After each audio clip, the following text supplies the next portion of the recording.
Hello and welcome to the Triage Method podcast with me, Gary McGowan, and my co-host, Mr. Patrick Farrell. Paddy, how are you? As per usual, Gary, I am positively splendid on this beautiful day. How are you? I'm wonderful, thank you. Sunday morning, recording this. All Exactly. good. Is there anything going on in your life at the moment? Because you're not on the Instagrams these days, so people aren't getting their Gary fix. Well, they might be getting their Gary fix, but they're not getting their skinny gals fix. Yeah, so I tore my hamstring again, which is a nice announcement for the people. I had a triage post that I was going to do on it, but then it wouldn't share. So anyway, sorry guys. But there's your update for the week. I tore my hamstring again. Thankfully, it's the other hamstring, not the one I ruptured last year and had to get surgery for.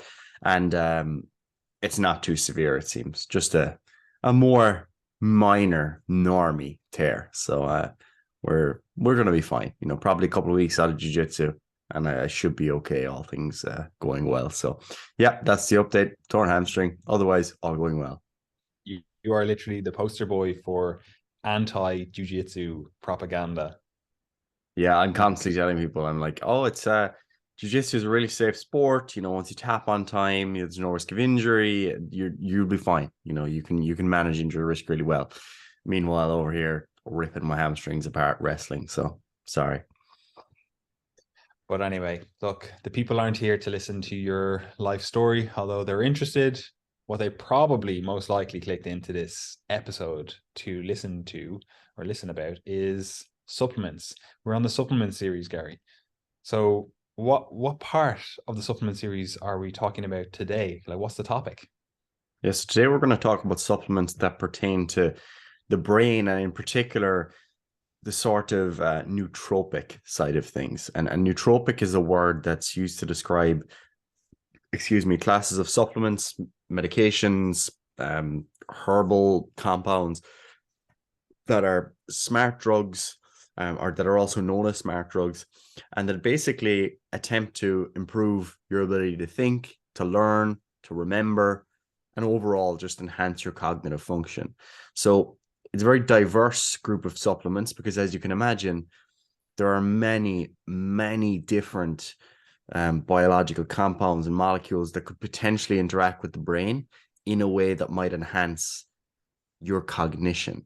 So it's a challenging supplement class to discuss in that sense because there are many different elements of cognition. So when you think about the brain and human psychology and things like learning and memory, they're not, you know, they're not easy to describe in the sense of what does it mean to learn something.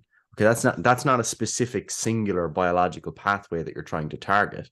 Rather, you're trying to augment different systems within the brain and then see how that relates to the process of learning, which might be the ability to attend to information while you're studying it, or it might be the ability for that information to be integrated within what you already know within the brain, for example, while you're sleeping or when you're no longer studying that thing. So for that reason, nootropic supplements are very diverse. You're never looking at a single pathway that we're trying to target, although certain supplements do, hone in on certain pathways. But I would just ask you from the get-go to appreciate the complexity here. Okay, so it's not always easy to describe why a certain supplement might enhance very vaguely the way your brain works. Often there are multiple mechanisms at play, and unfortunately, because it's so complex, there's also a lot of, it's easy to kind of mislead people in this area because I can just say this supplement enhances dopamine and just mention that word, but how does that actually relate to learning and memory outcomes in humans? Does it, just because it enhances, the level of a certain neurotransmitter in the blood, it doesn't necessarily mean it does anything to learning and memory. So that's a starting point that's really important here. Yeah, there's two things. Well, there's a few things going on from the get-go that we really need to be aware of. First of all, like, these are called smart drugs. That's what people call them, nootropics, but there is no like really definable, this is what smart is, like if you think of something, just in your average everyday life, you have a friend, you might be like, oh, that person's really smart. But what kind of smartness do they have? Is it something like, oh, they just have a really good memory, they're always able to just like spit out the facts, they literally read a book, they could tell you exactly what happened, whatever, right? They have a really good memory. Then you could also be like, oh, my friend is really smart, they have really good like pattern recognition, they're able to really just like put things together, they seem to have this like intuition of how things work. You might be like, oh, my friend over here is just, they have phenomenal ability to focus, they're just able to like hone in on a single thing and just focus in on that and really get good quality work done as a result of that, right? Like you might also have a friend, which is unfortunately not me, that has a really good verbal fluency, for example, right? They're able to just string together words, they're able to really eloquently describe their thoughts, the convey the information that they're trying to convey. They're able to do it really well. The words they choose, everything, it's perfect, right? So there's different categories in terms of smartness, right? And the thing about, well, that's the first thing. Then we have various compounds, right? Different drugs, different supplements, different molecules, even different foods that interact with all of the systems that make that, we'll call it cognition, that make your brain effectively work, right? So there's all these different compounds, molecules that you could potentially use to, augment how your brain works. And most of you guys listening to this are aware of this, right? You've been a bit tired, you've been a bit like, like I'm just not really able to focus on this. You have a coffee. Oh, cool. 15, 30, 60 minutes later, you're like, boom, right, I'm really ready to go. I'm able to like focus a bit better. I'm able to, get work done. I'm a bit more energized, etc. Right? So you are aware that you can take something, you can literally just ingest something, and it will augment the way you experience the world, the way you interact with the world, right?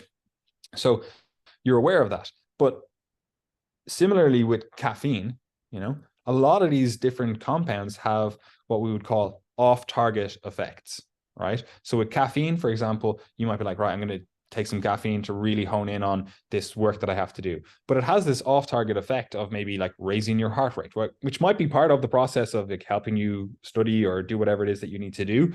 But it also may be, detrimental to other things that you're trying to do. For example, again, caffeine might be detrimental to your sleep later in the day, which ultimately might be a net negative for your overall cognition. Again, you might be like, on the day I take a cup of coffee, I have a cup of coffee at 2 p.m. because I know I have a lot of work to do later in the day. I'm a bit tired today, get it done, right? But then all of a sudden you're not able to sleep. So the next day, your cognition is reduced. You didn't have really high quality restorative sleep. So all of a sudden you're like, okay, well, is this a net negative now because I've taken this smart drug, smart molecule to augment my cognition? So we have to take that into account, that there's off-target effects, that there's no real way to just go, okay, well, I only want to manipulate this, again, this neurotransmitter or hormone or whatever. Very often that has, other effects in other parts of the brain or other parts of the body that we kind of have to be aware of, right? Now, having said all of that, a lot of the stuff, there's just overlapping systems. If dopamine goes up in one part of the brain, or dopamine, I should say, if dopamine just goes up, it's probably going to have similar effects, or different but similar effects in different parts of the brain that serve to coordinate the end outcome. Like, maybe it's memory. It's like, okay, well, dopamine going up here is helping in memory formation, for example, we'll just say, right?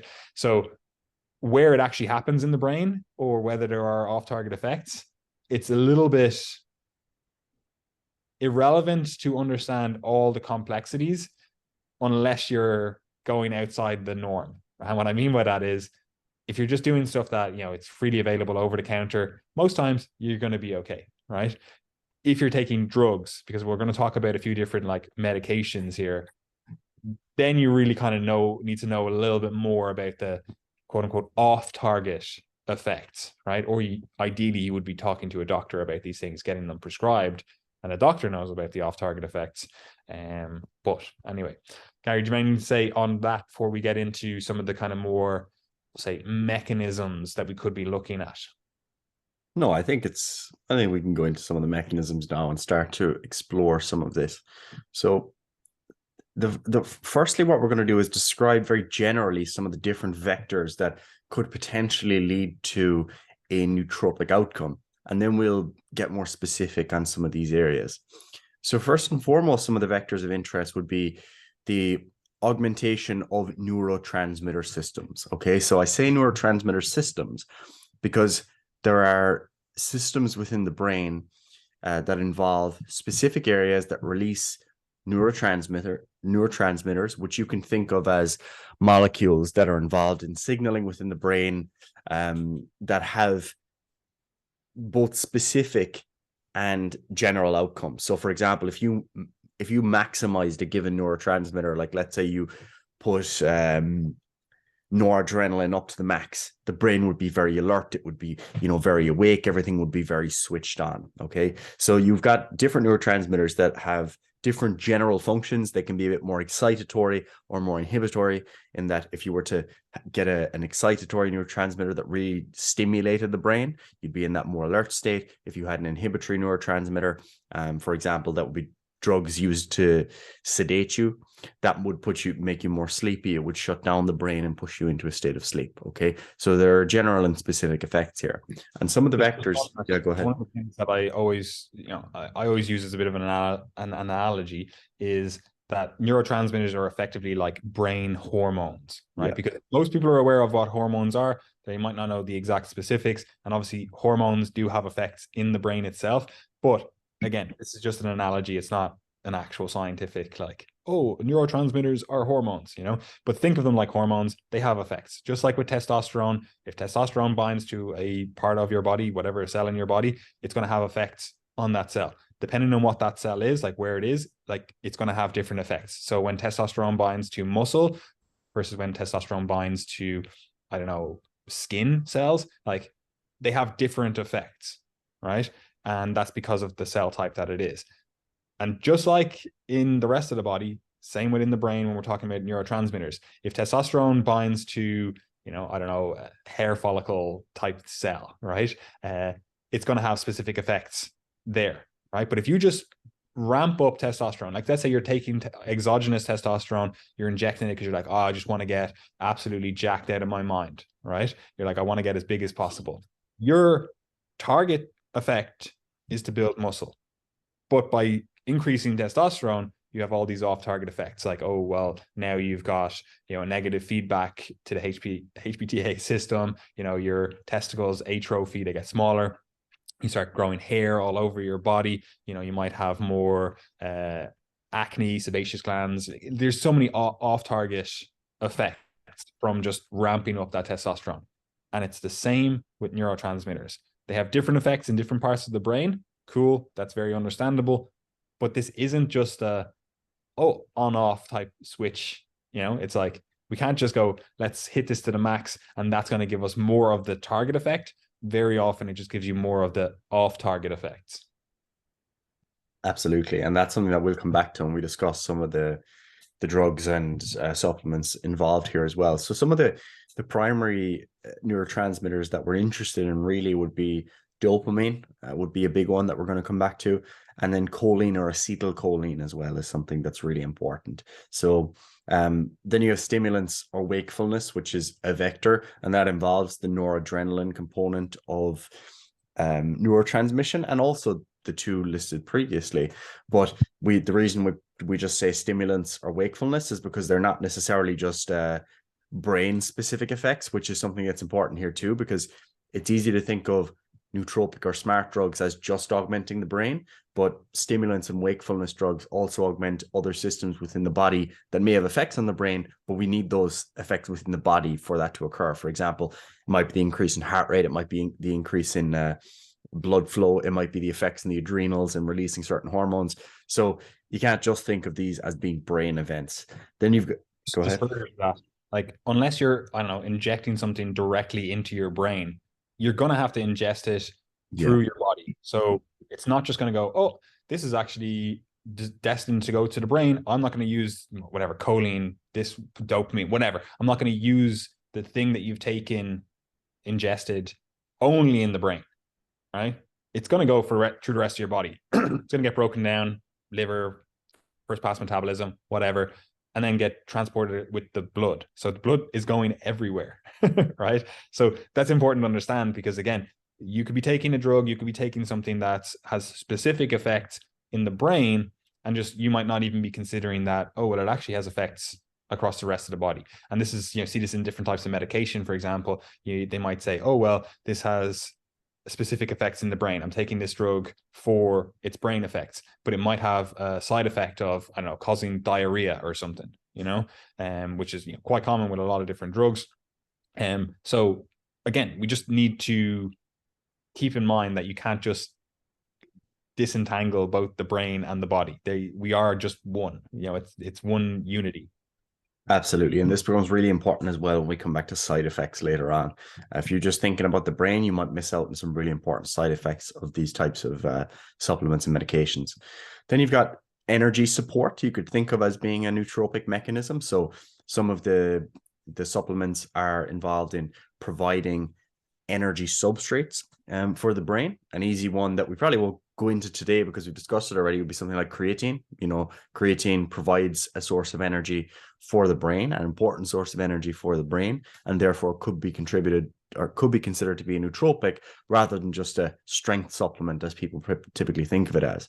And then you've also on that, sorry to interrupt again, like even stuff like carbohydrates, even just food in general, like it is working at we'll say a nootropic level, in terms of, like people do this all the time. They mistake their feelings, like what they're feeling, for actual objective reality. We know from almost every single study points in this direction. But not having food earlier in the day and then doing cognitively demanding things leads to worse outcomes, right? Like there's a reason why children in school, they're always like, oh, well, you need to make sure they have a good breakfast. Like, schools have like breakfast clubs or whatever in like disadvantaged areas, and, different things like that to ensure that children are getting well fed, because they know by feeding them well, you actually encourage better learning outcomes, right? Better cognitive outcomes. Now, you might actually feel a bit more awake. You might actually feel a bit more like, oh, I'm a bit more energized by not eating, right? And this is very common. You see people go, oh, I'm going to intermittent fast. I'm going to do like a time restricted feeding type thing where I'm only eating from, let's just say 12 to 8, just I'm putting those whatever numbers, right? And they're like, oh, I just feel so switched on in the morning when I'm not eating. And you might feel that, but it doesn't actually mean that you're getting objectively better cognition, right? Because your body could be pumping out different signals that lead you to feel more awake, that lead you to feel more like, oh, I'm really energized, I'm really like smart, I'm really like dialed in. But it doesn't actually mean that you are. It's just a feeling. You've got these different, like if I just pumped you full of oxytocin, Gary, you'd be like, oh, I just feel I love everyone around me, right? It doesn't actually mean that you love everyone around you. It's literally just a drug, right? And it's kind of the same case here. Almost every single study, well, at least the ones that I've read, show that people have better cognition, better, learning outcomes, etc., when they are in a fed state, right? Again, you might be a bit more motivated to do things if you're not fed. That's something that you could argue is the case. There's all these different stimulatory neurotransmitters and hormones and whatever that are being pumped out into the system when you are in a fasted state, but they don't necessarily lead to better learning outcomes, better memory outcomes, etc. But if motivation or the ability to do things is your big issue, then yeah, that might be a valid strategy, right? So again, energy support is one of these things that we very often don't think of when we're thinking of like nootropics or enhancing cognition, enhancing the brain, but they are a really vital part of the whole thing. Like you want to be well fed, you want to be well nourished. And again, like Gary said, you could do different things like creatine, it feeds into this system, carbohydrates, glucose, fatty acids, even stuff like, you could argue like ketone esters and different things like this. Like there's so many different energy supports that you could fit into this. And then there's also things that are like, we'll call them like fake energy, which is kind of the previous system, which is like stimulants and different things like that, where like it feels like you have more energy, or they might actually help you liberate some of your stored energy. Like again, with like coffee, for example, it has lipolytic effects, so it might be able to, in a fasted state or whatever, help you just access the stored fats that you have already. So there are valid strategies, but it still comes back to this like category of energy support. Absolutely. And then the final one is kind of related, and that's, brain blood flow and oxygenation. So some of these supplements that we'll discuss are just enhancing blood flow within the brain, enhancing the microcirculation within the brain, and enhancing oxygenation. So they're all different mechanisms that you could consider to potentially enhance your cognition. Of course, there will be others. The brain is a very complex system, and therefore there's always going to be other mechanisms, and that's something that you'll see mentioned as we work through some of the supplements. Sometimes the mechanisms are known, sometimes they're unknown, and very often you're looking at maybe 2 or 3 primary mechanisms, but then there's all these subsidiary mechanisms as well that are at play. Caffeine's a great example of that. Okay, so first and foremost, if we start with dopamine. Actually, just before we go on to the actual dial these in a bit more, I just want to say that like when we've gone through all those different categories, like you can actually start thinking, okay, well, it actually doesn't have to be a supplement or a medication or whatever that I need to take to, touch on one of these categories. For example, brain blood flow and oxygenation. Like you could start thinking, well, if I was actually just a little bit fitter, like if I was to be aerobically fitter, that would probably lead to better cognition, because you have better, vascularization of different tissues. You have more mitochondria. There's different things where you're going, okay, that I see how now that plays into cognition, right? If you're eating a good diet and we're talking about energy support, improving cognition, you're like, okay, I could see how that plays into it. When we're talking about stimulants and like wakefulness promoting agents, again, you start thinking, well, if I actually just had really good sleep, I probably would feel more awake, right? And that's probably going to lead to better, cognition, whatever. And similarly with stress, you're going, okay, well, if I had better stress management, then I'm allocating the resources that I have better, and I'm able to have more like I'm basically able to push stress a little bit harder when I need to, because I know I can dial it back when I should be relaxing. Because going back into the sleep thing, like we know that it's during sleep that a lot of like memory formation happens, a lot of like the consolidation of everything that you've learned, and the kind of, we'll call it forward planning. We know it happens during sleep. So you could go back and do the sleep supplement podcast and go, there you go, everything you can do to improve sleep, that's actually a nootropic. Right? So again, we just need to, I know we're on the supplement series, and I know we've done entire series on sleep, stress management, etc. But it is important to really just start thinking of this in more of a, I hate the word, but a holistic manner, where like the habits that you engage in, those foundational habits, like they're foundational for a reason. You have to get them ticked off. You have to do them to really be able to go, okay, now I'm going to start thinking about supplements. Like there's no point supplementing with any of these things if you are not ticking those foundational boxes. Like your diet is not good, your stress management is not good, your sleep is not good, you're not doing some exercise overall, right? So that's just my little soapbox. Yeah, absolutely, and really important. So with that said, do you want to introduce some of the basic functions of dopamine? I'm sure people have a kind of a vague understanding, because this is one that's in I think the pop culture lexicon. People talk about dopamine all the time, but what are some of the things that it's responsible for? Yeah. Dopamine is one of those ones that people are like, oh, like, yeah, this is something brain related, right? And we don't need to get into all the mechanisms or the like biosynthetic pathway of dopamine. But what we do seem to know from the research is that dopamine is involved in motivation, it's involved in reward signaling, it's involved in executive function, right? Also involved in memory formation and motor control, right? So when we're thinking of this from like a nootropic standpoint, we could start going, okay, well, if I had slightly higher levels of dopamine, I'm going to be a little bit more motivated to do this task, right? And you would be right, right? You also see, okay, well, I get some dopamine release when I do a task, and that gives me this kind of feedback mechanism of, we'll say, the reward pathway, where, oh, I've done this task, now I'm getting a little bit of reward from it because, you know, it basically it feels good to do the thing, right? Because dopamine helps feel good, right?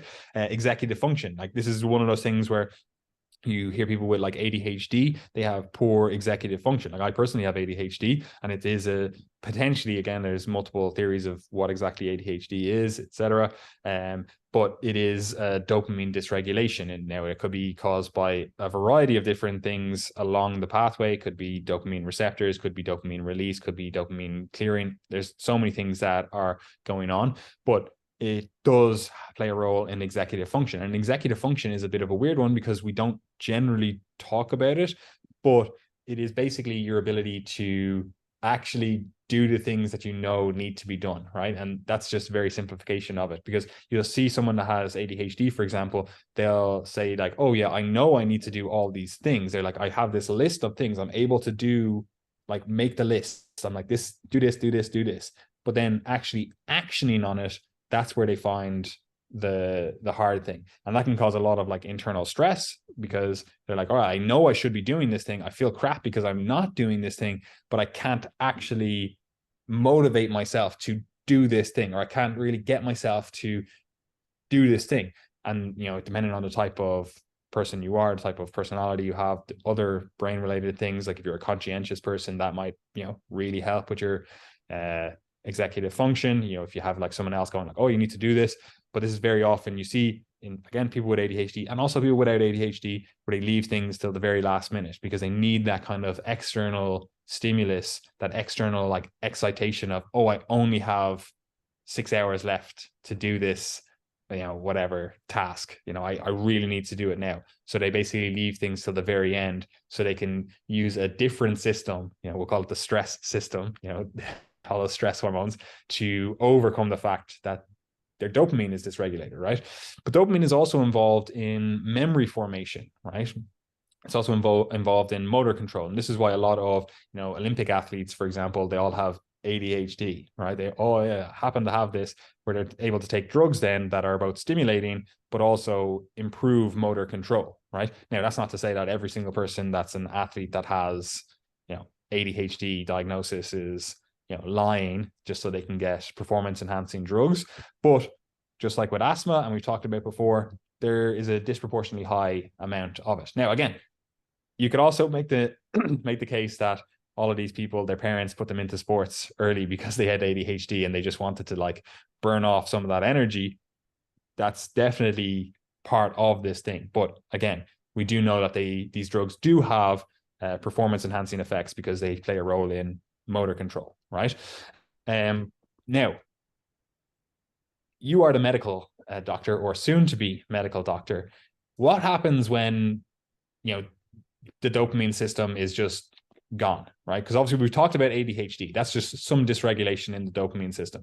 What happens if we didn't have dopamine, or there's a real, you know, dysregulation, properly dysregulated dopamine system? What happens then?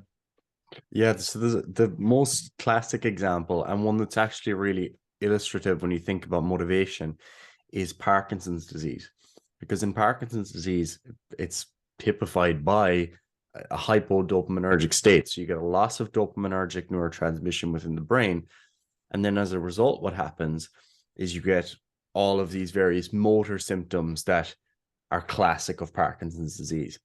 But what's most interesting about the motor presentation is that it causes freezing. Okay, so it causes freezing where the person will try to step, but they're not able to initiate the movement. Okay, they'd also get this intention tremor, and they'll get just general difficulty initiating movement. So it's almost like there's this barrier between their intent, what they want to do, and their ability to like physically motivate themselves. Like the motivation or the intent is there, but they're not able to overcome that final barrier. So there's an analogy there with kind of psychological motivation as well. And we see that when it comes to cognitive effort as well, where the hypodopaminergic state makes things seem like there's more cognitive effort associated with them, and it's more difficult to take those steps. And when you correct for that, then with dopamine repletion, you improve the physical and psychological tendency towards effort, towards cognitive effort, towards physical effort. They're better able to execute that. So it's more regulated once again. So you can see there, that's obviously an extreme case of dopamine depletion or dysregulation of dopaminergic neurotransmission. But you can see there how that might be important when it comes to someone that has, let's say, a deficit of dopamine within the brain. What would happen if you had just slightly lower levels of dopamine? Or what would happen if we were able to top that up through supplementation? Could we potentially improve our motivation, our executive function, as you said, your memory formation? Could we do that? Potentially. Okay. And that's what some of these supplements relate to.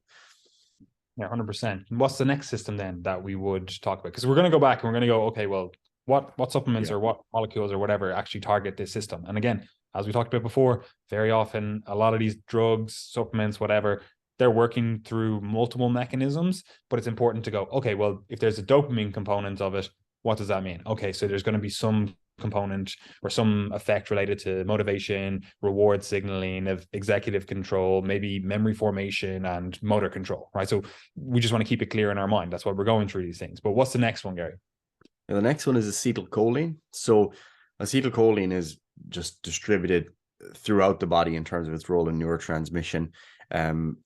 General and specific effects, some of the ones that you'd associate with acetylcholine levels within the brain would be things like arousal, attention, memory, and motivation, and also cell-to-cell communication, as typified in muscle contraction. So we always talk about that when it comes to muscle contraction, the role of acetylcholine there in the synapses. Okay, so if you want an example of where this would be important, again, you could think of something like Alzheimer's disease. So acetylcholine plays a role here in the brain. If you've got acetylcholine depletion within the brain, which is something that is observed in Alzheimer's disease, and then you inhibit the breakdown of acetylcholine so that you have more of that within the synapse and within the brain, you basically end up with an improvement in cognitive function. So that loss of cognitive decline in Alzheimer's when that's treated with acetylcholinesterase inhibitors. So acetylcholinesterase would be the enzyme that breaks down acetylcholine within the synapse. So if you inhibit that, you get it acting for longer within the synapse and thus within the brain. When you treat that, you get an improvement in cognitive function, and it slows down cognitive decline in Alzheimer's disease and also other dementias and brain-related conditions. It also happens within muscle. There's a disease called myasthenia gravis, which is a muscle. It's not just a muscle-related condition, but again, what you see here is defect in acetylcholinesterase. So if you treat someone with myasthenia gravis, you can reverse the loss of muscle function, which is kind of similar to Alzheimer's disease, but in muscle rather than in the brain. So there's no need to go into pathophysiology there, but you can just see that acetylcholine plays a very diverse role throughout the body, but can, of course, play a role here in terms of arousal, attention, memory, and motivation. Yeah, and it's just important to understand, well, I should say actually on the dopamine side of things, like in ADHD, they might get you to take what's the enzyme? Can't even think of it. The enzyme that breaks down dopamine, right? They might give you some sort of inhibitor of that, such as Ritalin, right? And that might lead to higher levels of dopamine because you're not breaking down dopamine, right? So that might lead to higher levels of dopamine where you need them, and as a result, you can overcome the effect of low dopamine. They do, I believe, sometimes use that in Parkinson's as well, but I think more so they use actual like dopamine agonists or try to supply dopamine itself. I think they use levodopa or something. Levodopa, yeah. But on the acetylcholine side of things, like you actually see this used, like we're talking about an acetylcholine esterase inhibitor, right? And that you might be going, okay, well, maybe I could use that. But if you over inhibit this, like for example, they actually use this in like some weapons of mass destruction, like sarin gas. Like sarin gas is I think it's a suicidal, irreversible acetylcholinesterase inhibitor. So as a result, like you just don't break down acetylcholine, and you die, right? So it's not always a case of, oh, more is better, or let's just not break this down, let's just keep it there in the, you know, the synapse or wherever it is, like for longer. That's not always better. And it's important to understand. Now, again, I don't think you just taking this over-the-counter supplement is going to cause death or whatever. They're usually quite well regulated, but if you're buying some random stuff online, you know, maybe it's less well regulated. But it is just an important thing to understand, that it's not just a case of more is better, or let's just inhibit the breakdown of this so it's in the wherever it's supposed to be for longer. That's not always better, right? It can be a negative, both a net negative and then also like an acute negative at that time, you know? Yeah, absolutely. And that comes up all the time when we look at drugs in relation to these systems. And then finally, I suppose the mechanism that you might want to target would be something like, stimulation. So stimulants and wakefulness. So pretty straightforward to understand here. If you're more alert, you can be more attentive, you can focus for longer. And that's something that might be of benefit. And these drugs are probably the most commonly used, in that caffeine is the most commonly used psychoactive drug. You see me there sipping on my Monster, and that's an example of a nootropic supplement. We just don't often think of it as being as such. So yeah, that fits into the stimulants and wakefulness category. So rather than just on that as well, like again, they're very often mixed in terms of caffeine also has dopaminergic effects. It also does stuff like increases the density of dopamine receptors over time, so it's like all of these things very, very often don't just have a singular effect. They have multiple vectors through which they're working through. But if we understand that these are the main three things that all of these different nootropics are working through, right? They're either working through the dopamine system, whether it's inhibiting the breakdown of dopamine, whether it's providing the substrates for dopamine, whether it's doing something through dopamine, like it's an agonist to dopamine, whatever, or it's working through this acetylcholine system, or it's just generally causing stimulation so that you can, again, be a bit more dialed in with things, which is, again, this is the stimulation wakefulness thing is an interesting one, because it very often shows you the effects of something like dopamine, for example, right? Because you give someone that has ADHD, like even caffeine, right, which does have dopaminergic effects, but they become more focused and less like hyperactive, even though you might be thinking, well, if I give someone a stimulant, right, stimulant, again, Adderall, for example, is a drug classically used for ADHD, and you're going, okay, well, this person is apparently overstimulated. They're just like bouncing around off the walls. It's like classic, archetype of ADHD, especially the hyperactivity component, right? And then you go, oh, here's a stimulant. And then all of a sudden they're able to sit still. They're able to focus. They're able to have good executive function. It shows you that it's not always intuitive in terms of what's going to happen when you provide a drug, a molecule, whatever, into the system, right? Because you might think, well, surely if I give a stimulant to someone that looks like they're overstimulated, I'm going to have chaos on my hands. But it's actually the opposite, right? So again, that's just important to understand. Absolutely. And then that brings us on to some of the substances that can augment those mechanisms that we've just discussed. And the first one will be those related to dopamine. So there are various precursors of dopamine, including things like phenylalanine, tyrosine, and L-dopa, which exist on that pathway towards dopamine synthesis. Now, again, very much related to what you just said, the amino acid synthesis pathway towards dopamine is also the same as that of noradrenaline. So when you're looking at these different neurotransmitters, you can increase precursors. That doesn't necessarily mean that it just ends up that you have more dopamine. I mean, they could be broken down. There could be a rate limiting enzyme. It could go towards the synthesis of another compound within the body. So it's not as simple as just giving the precursor and getting more of the neurotransmitter.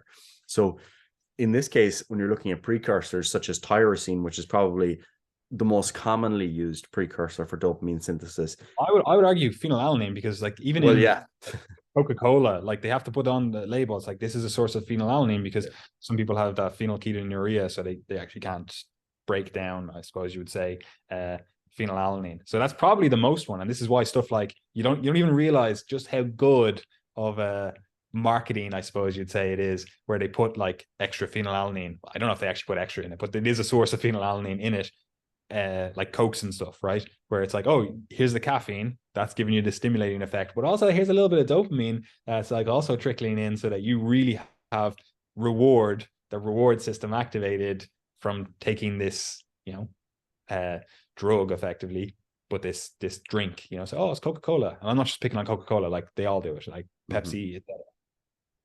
Yeah, absolutely. And so phenylalanine is probably the one you're getting in the most of, but tyrosine is the one that people will actively supplement with in an attempt to increase dopamine levels. And the thing is, there's a supply and demand relationship here that is kind of consistent with all of these nootropic supplements, where if your brain or your body isn't asking for more of the precursor to ramp up its synthesis, that precursor can just go elsewhere. It can be metabolized, it can be broken down, it can be excreted. Okay. And that seems to be the case with tyrosine, where when you supplement with extra tyrosine, it has a beneficial effect on dopamine synthesis and cognitive function if the levels of dopamine have been depleted. So for example, if you've been in a high stress state, let's say you're a worker in a super cold environment, you're doing a cognitively and physically demanding task and you're just totally depleted, totally stressed. That's an example where providing more of the precursor to ramp up synthesis might actually be of benefit. But if you don't have that stressor in the first place, then you mightn't actually benefit from supplementing here. So the evidence as a result is kind of mixed. It seems like where there's a higher demand for a precursor, you get more of a benefit. Where that demand isn't there, you don't really see much of an effect on cognitive function. So potential benefit here with precursors, but it does just depend on that supply-demand relationship. 100%. Don't really have anything to add on that. Then you've got direct stimulants, which again augment the dopamine system, such as amphetamines and caffeine. Caffeine also, via adenosine, the dopamine is kind of a secondary effect. And I'm going to come back to that below because we're going to discuss stimulants and wakefulness, and we're just going to repeat ourselves otherwise. Similarly, we've got drugs that can reduce dopamine reuptake. Okay, so if you reduce reuptake, then that dopamine acts in the synapse for longer. That would include something like Ritalin or methylphenidate. So again, we're going to come back to that in stimulants and wakefulness below. And then finally, you've got caffeine, as we said, which increases the dopamine receptor expression. And that again is going to be discussed below. So I'm going to come back to those three when we discuss stimulants and wakefulness, because they fit into multiple categories, as we said. Now, the next one would be choline. Okay, so how can we augment the cholinergic system? You can supplement directly with various choline sources. One of the most common in the nootropic space would be alpha GPC.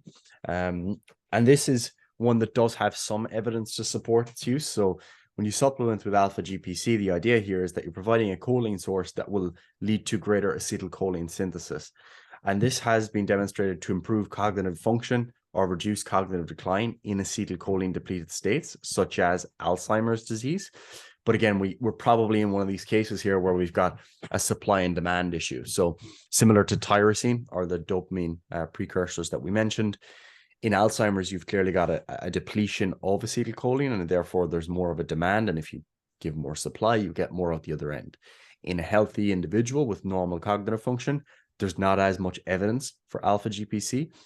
You'd expect that there's probably less of effect, but there probably is still some effect. The evidence is quite poor in this area. As you can imagine, these types of supplements get tested in disease states because there's an incentive there. If Alzheimer's disease is a disease that has, profound impact on people, and unfortunately there's very little that can be done in terms of pharmacology. So obviously there's a lot of funding that goes into research. For something like students increasing their grades by 5 marks, there's not as much of an incentive to heavily research these supplements. So there's probably something there. There's also some evidence in athletes that alpha GPC can potentially improve things like power output is actually one of the areas that you see this, and that would probably come back to the fact that acetylcholine is involved in nicotinic acetylcholinergic transmission at the in muscle, as we said. So it's not just a brain supplement. So there's probably something there. People do, report benefits from it. And as I said, there is some evidence. It's just not of the greatest quality. That's all I'd say there, really. 100%. And on like stuff like acetylcholinesterase inhibitors, like again, they're just to break down or to stop or to slow, I suppose, the breakdown of choline. And again, as I said, there are weapons of mass destruction that play into this system. So it's not, more is not always better. Now, if you overdose on huberzine A, I don't think that's going to be something that kills you. Possibly could. It's also important to understand that some people do actually have like pseudo acetylcholinesterase deficiencies, like I personally do, right? So they just break down acetylcholine much more slowly.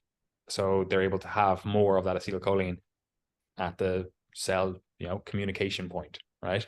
But also this system, like you mentioned there, Gary, is the nicotinic acetylcholine system, we'll say, at the muscle level. At least there are some other things that we don't necessarily need to get into. And nicotinic, you might be thinking, I think that relates to some other compound I've heard. Is there a reason it's called a nicotinic?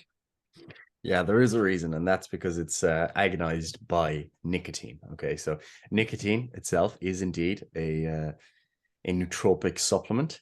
It also, augments the dopamine system. So again, it's not just a single effect. But, you're probably thinking, okay, so should we just take up smoking? Unfortunately, long term, smoking for reasons separate to nicotine is harmful for your brain. It increases risk of dementia and cognitive decline because smoking comes with many other toxic effects, increasing oxidative stress in the brain, compromising blood flow, etc., which would be harmful for your brain. Now, short term, one of the things that does cause addiction in smoking is the nootropic effect of the nicotine. So when someone smokes, they immediately get that hit of nicotine. It's a very short acting effect, and then they want it again. And nicotine supplementation is actually demonstrated to be a solid, cognitive enhancer. The problem, of course, is that one, there's, potential for addiction. Even if you're not smoking, if you're just taking nicotine, you can still become addicted to nicotine. And then there's also the fact that, nicotine's stimulatory effects also act on systems beyond the brain, such as the cardiovascular system. So, if you're taking a lot of nicotine, you're also going to be increasing your blood pressure, increasing your heart rate, potentially increasing risk of arrhythmia if you're already susceptible to that. So, it's not a benign intervention. And that's kind of the case with a lot of these supplements, is that there's almost always off-target effects, and a lot of them do relate to the cardiovascular system. So you have to take care. But nicotine, it does indeed have cognitive enhancing properties. And then the next one is actually kind of the class of drugs that would have been the first smart drugs kind of discovered or related to this term, or this use of the word smart drugs, started with the racetam, with piracetam in particular, was kind of the first smart drug that came into play, I think, in the 60s or 70s. And the mechanism, even though it's been around for so long, is actually kind of unclear. It's a lot less specific in terms of a given neurotransmitter. It does interact with cholinergic neurotransmission, but it has other mechanisms related to membrane fluidity, neuroplasticity, neuroprotection, affecting microcirculation, and more. So it's actually it's similar to GABA in terms of its structure, and GABA is an inhibitory neurotransmitter. So you might think, how does that fit in here? And it actually has nothing to do with what GABA does itself. It's actually its effects on these various systems. Okay, so the racetams, there's piracetam, phenylpiracetam, oxyracetam. There's tons of them now. So they do have cognitive enhancing effects as well. But again, like all these drugs, come with lots of side effects. Okay, so then you've got potentially come with lots of side effects. Potentially, especially when overdosed. But then we've got stimulants and wakefulness, which is kind of probably the most popular category here when it comes to people trying to enhance their cognition. The first one, of course, being caffeine. So you want to give us a little bit of insight into caffeine. Do you use caffeine? Does it enhance your cognition? Well, I'm an idiot, so probably not. But again, stimulants wakefulness. This is the one that most people really focus on because it also gives you the feeling of like, oh, I'm really dialed in, right? Because it's stimulating, right? But that doesn't actually mean that it's improving cognition, right? You could take a load of caffeine and still have shit cognition. You still have shit memory formation or whatever, right? It's like it's not necessarily interacting with the system. Now, caffeine actually does with the different systems, but we'll get to that in a second. But stimulants, or being able to stay awake for longer, or being more, we'll say, aroused while you're awake. Like, if you're just, your general level of arousal for the day is like, 5 out of 10, and you take some sort of wakefulness promoting agent, some sort of stimulating agent, and now all of a sudden you're like, oh, I'm 7 or 8 out of 10. I'm like, I'm dialed in, so this is the one that most people focus on. Caffeine is like, it does a lot of things. It mainly works through this adenosine receptor, and it's kind of occupying the receptor so that adenosine itself can't actually bind. So it's not in this regard, it's not necessarily actually doing anything. The fact that it's doing something is by virtue of the fact that it's not letting another thing bind to that receptor. So it's basically holding a wall up to adenosine so that it can't bind, and as a result you get some wakefulness promoting effects. But really what you're getting is anti-unwakefulness, anti-tiredness effects, right? Now, that's not entirely true. There are some other things that are going on when it does bind to that. There's like calcium signaling, PDE inhibition, much more. But you can think of it like that. It's anti-tiredness, right? So it's basically keeping you more awake for a longer period of time. Now, there are some cognitive enhancing effects from this. It makes you more aroused, as I said, makes you able to concentrate. It also has mood boosting effects. So, you're doing something that you normally would find a bit boring, or, you don't want to be there, but all of a sudden you have your coffee and everything feels a bit better. And this is kind of similar. We should have maybe mentioned it with the nicotine as well. Like, it does have some addictive properties. Anything that's working through the dopamine system as well probably has some form of addictive properties. And this generally will come down, like how addictive it is will come down to how fast you're getting it into the system. Like, if it's dripping into the system over a couple of hours, it's probably going to be less addicting because you're not building like this habit formation, right? Whereas if you're smoking, you're basically getting that nicotine right into the system pretty fast. So it becomes very habit forming, right? But some people use stuff like nicotine or caffeine to effectively become addicted to the thing that they want to do. For example, study. Maybe they really struggle with study. So you use this kind of like almost Pavlovian response where when I study, I take my nicotine or I take my caffeine, and it kind of builds this habit of, oh, I'm going to get a reward. I'm going to get some trickle of dopamine by doing this thing. And people do this through various other mechanisms as well. Like, you can do it with food. Like, people basically reward themselves. They're like, oh, I'm going to study a chapter of this topic or whatever, and then I'm going to have, I don't know, a chocolate bar or something, like people do stuff like that to, again, kind of hack this system. And again, caffeine can play into this, right? It does prevent or seems to prevent long-term cognitive decline. So it's not just working through like promoting wakefulness, like it does have actual brain effects, right? Now, in general, when we're talking about nootropic effects, you don't want to be overly stimulated. That can actually detract from your ability to focus. Again, coming back to ADHD, you're like, okay, well, this person looks like they're overstimulated. They're not able to focus. And I know that's not exactly what's happening, but that's what it looks like. So you can kind of get an idea of, if you're sitting there jittering and you're like, your heart rate is just bouncing out of your chest, it's all over the place. Like, you can imagine that that's not conducive to good cognition. That's not conducive to your best work, right? So we don't want to be overly stimulated. And this is why we're not going to be hammering like, a gram of caffeine before you sit down to study. Right? But what people often do is they'll have a lower dose of caffeine, but they'll also combine it with L-theanine so they get a bit of a smoother ride with that stimulation, because L-theanine has, we'll call it synergistic effects in terms of it actually reduces the negative kind of off-target, wired, jittery kind of effects, but it also seems to enhance that kind of cognitive effects. Now, L-theanine has its own potential cognitive enhancing effects, but we're not necessarily going to get into it right here. But I just wanted to note that a lot of people are using, for cognitive effects, caffeine and L-theanine. Gives a smoother ride, it gives a smoother stimulation. But if you're going to do that, you actually probably need less caffeine, right? Because they do have kind of synergistic effects, right? Then we also have kind of more drugs.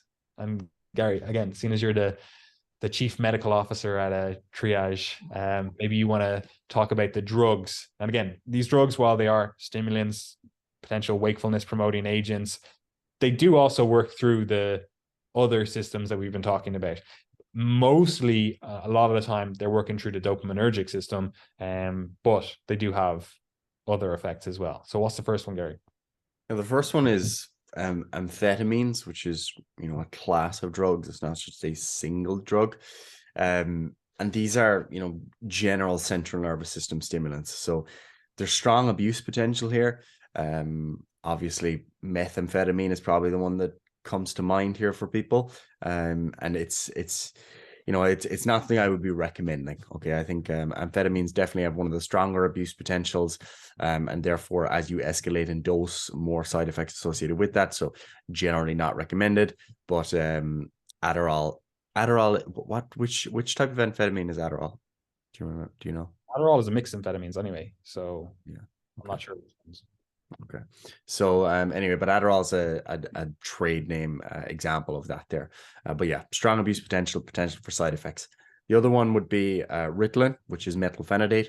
And this is a dopamine and noradrenergic reuptake inhibitor. So again, as we said with reuptake inhibitors, you're stopping it you're stopping neurotransmitters from being taken back up within the synapse, and therefore they act for a greater period of time. So you get more dopamine and more noradrenaline acting within the synapse.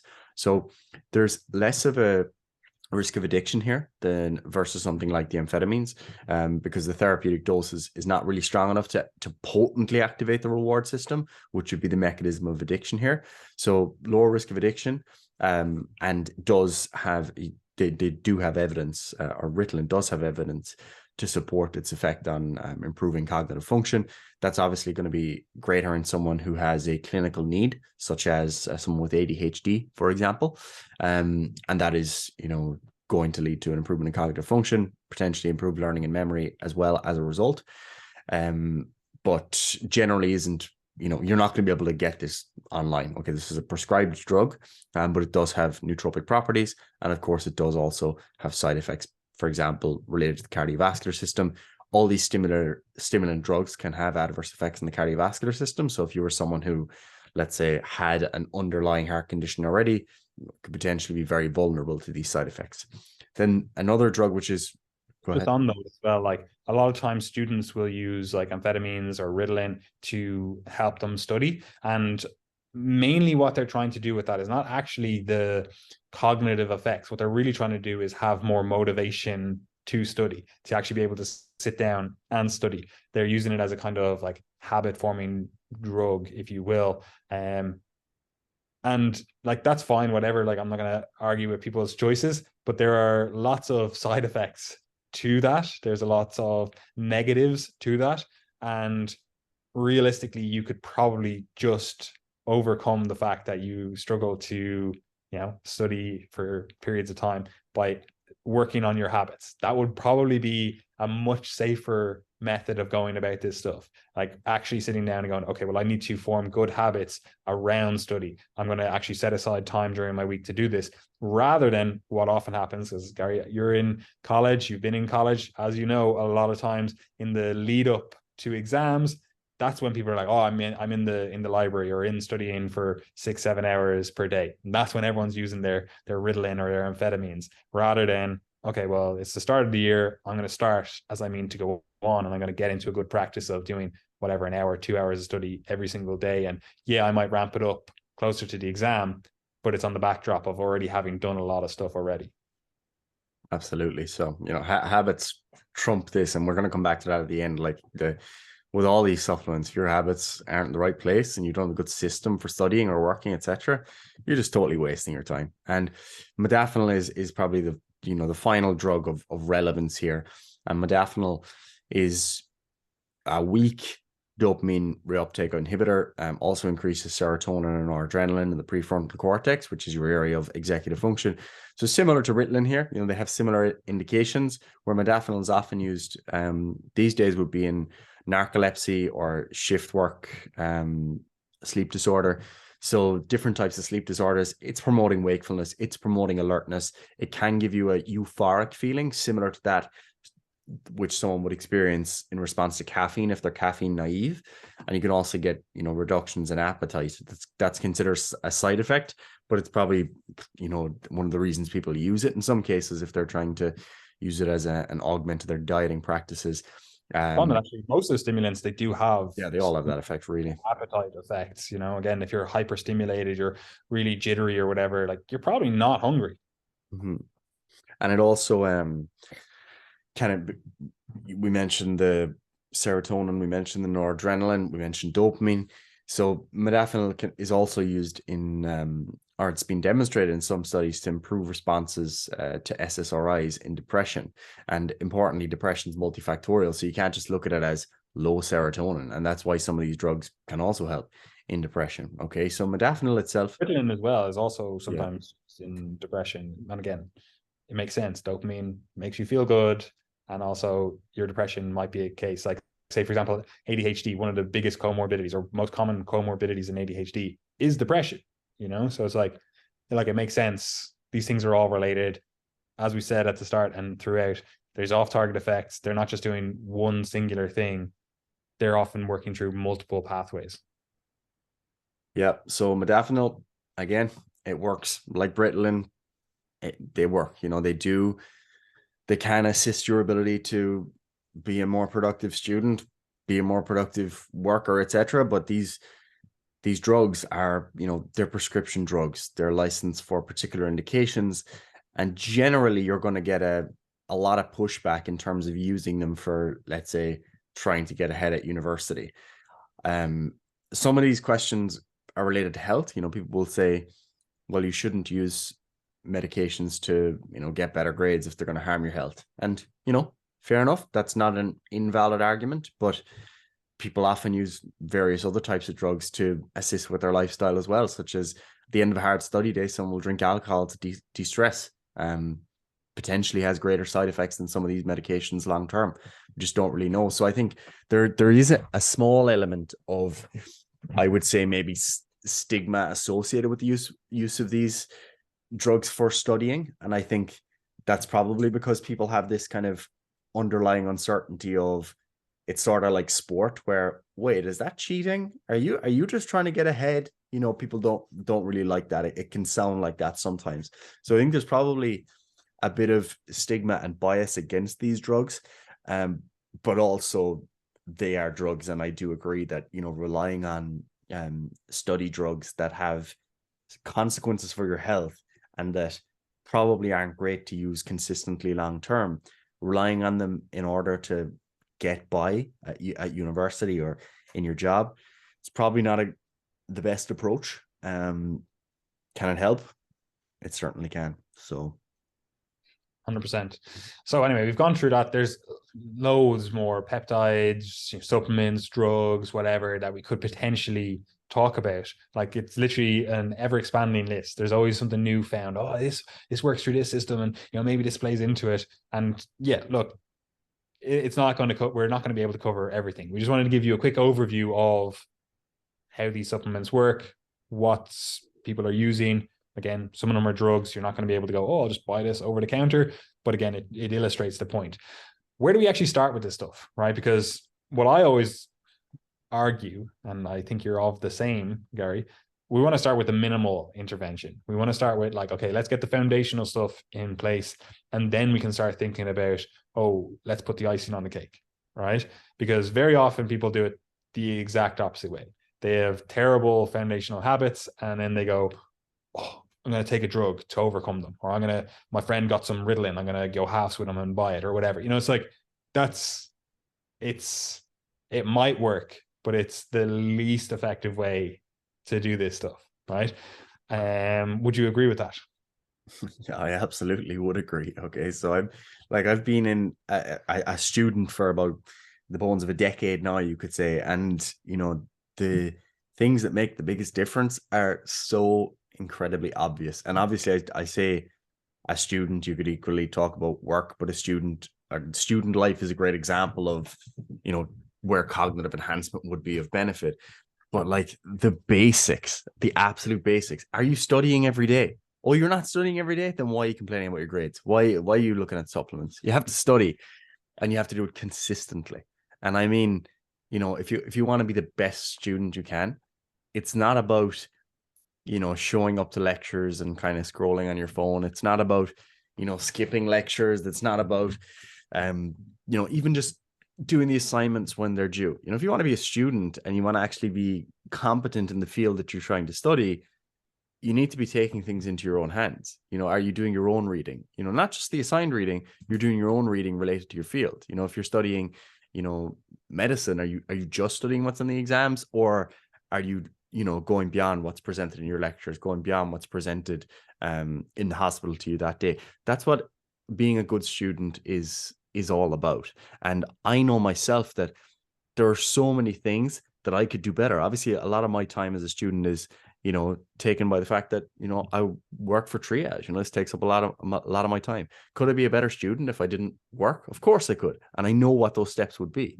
Those steps would be studying more. Those steps would be having a more rigorous and regular study schedule, etc. So these are the basics. This is what you need to start with. And if you haven't got that down, my God, you're leaving so many gains on the table. And that also includes things like, not using social media all the time, not being on your phone all the time. These things make such a profound difference. And worrying about something like alpha GPC, we're talking about speculative differences here in your outcomes. We don't have clear evidence that, taking alpha GPC is actually going to meaningfully enhance your grades, but is studying an extra 1 to 2 hours a day and spending 1 to 2 hours less per day on social media and maybe getting a bit more sleep and exercising regularly, is that going to enhance your grades? Almost certainly. Like I bet on you with that one. So this really is where you need to start. Yeah, and to put it in perspective, generally what we're saying, sleep 8+ hours per night. Okay, get that down. Do whatever the fuck you need to do to get that 8 hours at least of sleep per night, right? We've talked about sleep before. We've talked about supplements for sleep. Supplements for sleep, again, that's still just the icing on the cake. It's the habits you form around sleep. That's the most important thing, right?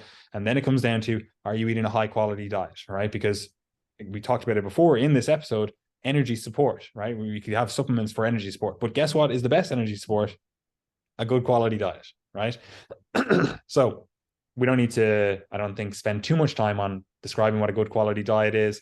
Eat enough calories, eat your fruits and vegetables, eat enough protein, happy days, right? We've talked about it loads on the podcast. Go back and listen to the other episodes. We also have an article on the website that details how to set up your diet, right? The next thing then is engage in exercise, right? Aerobic exercise, especially getting your aerobic fitness, higher, that seems to be associated with like consistently better cognition, right? And again, we can go into all the mechanisms of that, but it doesn't really matter. All we know is exercise is good for cognition. It's good for stress management. It's good for improving sleep. It's good for your health in general. So exercise. Again, you don't need to do an excessive amount, but you should be exercising each week, right? Then the next thing, before you start thinking about supplements, we're going to focus on improving your organizational skills, right? And what I mean by this is your scheduling and planning, right? Again, if you're going to go, oh, well, I'm going to get this drug or whatever, and I'm going to, just take it and hope for a better effect. Like, you need to take the drug on the backdrop of having a good study system in place, a good scheduling system in place. You need to have a plan of action before you even take a drug, supplement, whatever, right? So that means you're going to have to sit down with your calendar. You're going to have to sit down with what needs to be done. And you're going to actually need to schedule it out. You're going to actually need to plan it out and go, okay, this is what needs to be done. This is how long I need to assign to this, blah, blah, blah, right? If you're not doing that and you take drugs, you're still going to have the same issues you run into. You're going to be like, well, I haven't planned out, I haven't organized my schedule, so I don't know what needs to be prioritized. I don't know when I'm going to be doing things. So before you even think of anything, schedule and planning, right? Then, and this would be the first step, right? We want to introduce a small amount of caffeine, right? And again, I know most people are here going, oh yeah, but I drink like 5 cups of coffee a day, so that's not going to really apply to me. If you are in that case, Gary, looking at you, that means you're already on a smart drug, right? So you're already supplementing to improve your cognition, right? So why do you think, if you're not maximizing this intervention already, why do you think just adding more things is going to work, right? Like if you're drinking 5 cups of coffee per day and your sleep is shit, you haven't organized your week, you haven't organized what needs to be done, you haven't planned things out, like what's the coffee doing? What is another supplement, another drug going to do that caffeine isn't doing, right? So, and caffeine works through multiple of these vectors, or these mechanisms that we've talked about. So if you're already using the shotgun approach, which I would argue caffeine is, it's a shotgun approach. It does a lot of things relatively well. I don't think it's the best. I think for some people it's actually, a net negative, but it's a shotgun approach, right? So if the shotgun approach is not working for you, again, you have to analyze why that is the case, right? Then if you go, okay, I've got that, I've really dialed it in, caffeine is working for me, I'm having a small amount, I'm having a cup of coffee, very early in the day before I get to work or get to study or whatever, and then I'm having another coffee, middle of the day to kind of just really keep a more even level of caffeine in my system. Cool, you've got that dialed in. Then the next thing you might introduce would be something like alpha GPC, right? See how you get on with that. That's where I would stop. For most people, that's going to solve 99.9% of the issues they have. If you want to take like specific supplements, a lot of the nootropic supplements out on the market, they'll basically be some sort of combination of caffeine and alpha GPC. So it's working through that dopaminergic system and it's working through that acetylcholine system, right? So they're playing those two off it, right?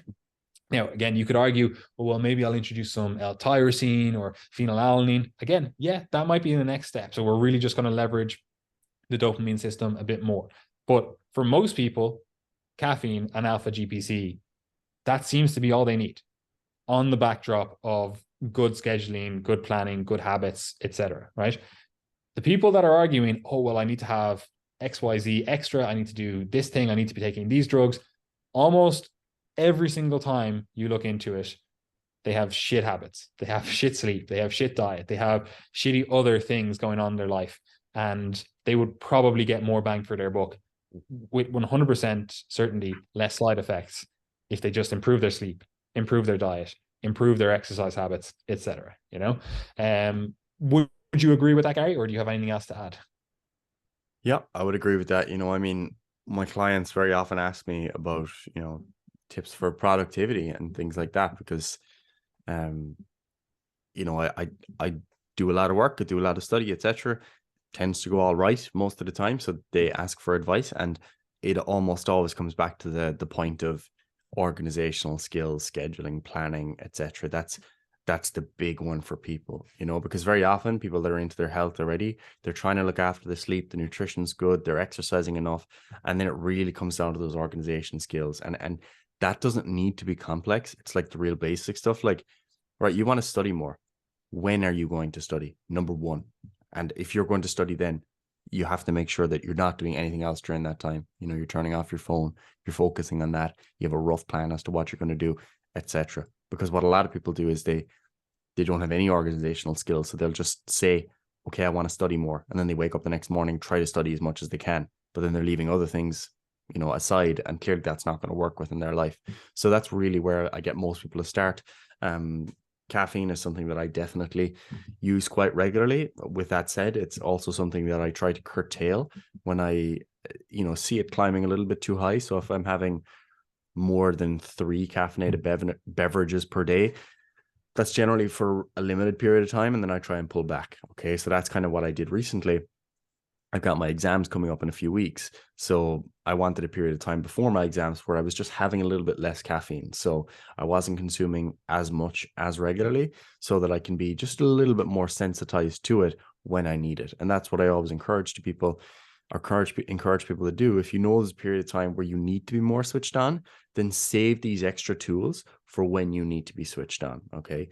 And then something like alpha GPC is, a solid introduction there to potentially assist you. There are plenty of other supplements that we didn't discuss in this podcast as well that other people enjoy. For example, something like Bacopa Monnieri. What else is there? Acetyl-L-carnitine. many other supplements that potentially might fit in here. But what I would do is get those basics in place, then introduce one supplement for a period of time and see, did this make any difference? And obviously, it would want to be a supplement that you expect to have a difference within that period of time. So, for example, something like polyphenol intake long-term in the diet from blueberries, dark chocolate, etc. That enhances, that's good for your brain, but it's not something that you expect to, see within 4 weeks. It's something that you might expect to see in, 30 years down the line. You haven't had as much cognitive decline. So you have to ask yourself, is there something I should be noticing here as well? Also, this is where you can really trick yourself, because you take something like caffeine, you can go, oh, I'm really stimulated, I'm really getting better results. Or like I said earlier on about like people going, oh, I'm just going to fast and that's when I get my best cognitive work done.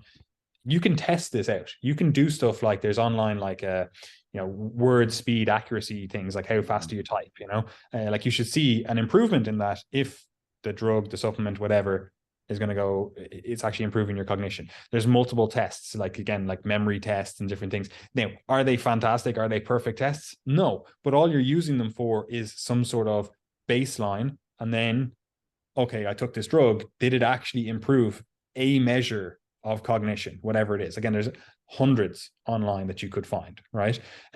Or you could just do something yourself, like have an actual, like, I don't know, memory, like short-term memory thing where you're like, oh, I'm just going to memorize these 15 words. Am I able to repeat them back in 2 minutes or whatever? Like there's different things that you could potentially do to actually have more objective data rather than that's kind of subjective. Because if we just rely on the subjective, you're going to take some stimulants and you're going to go, yeah, my cognition improved because you're more stimulated.